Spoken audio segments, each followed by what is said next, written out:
masigurado na malusog ang mga pananim.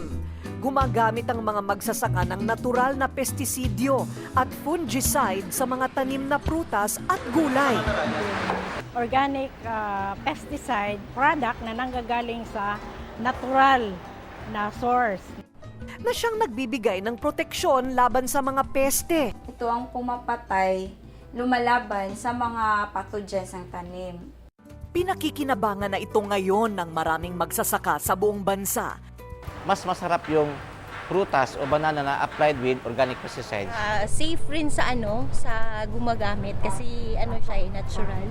Minumungkahi namin ang paggamit ng organic pesticides. Yung mga natural na tanim, maaaring gawing pesticides. Safe talaga sa lahat, pati na sa ating environment. At eto na nga ang mga gulay at prutas, saging, patatas, lettuce, pati na rin itong pumpkin soup o yung kalabasa soup, masustansya.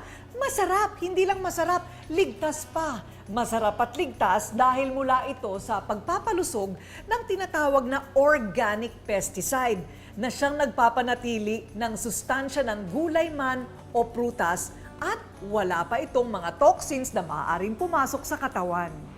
At mula sa Pilipinas ay nakarating na ang kauna-unahang natural at organic pesticide sa Amerika.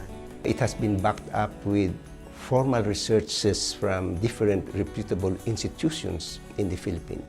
Pinag-aaralan at sinusuri ngayon ng mga eksperto mula sa University of California, Davis ang husay at galing ng produktong Pinoy para magamit din ng mga banyaga para sa kanilang gulay at prutas gaya ng ubas, mansanas at strawberry.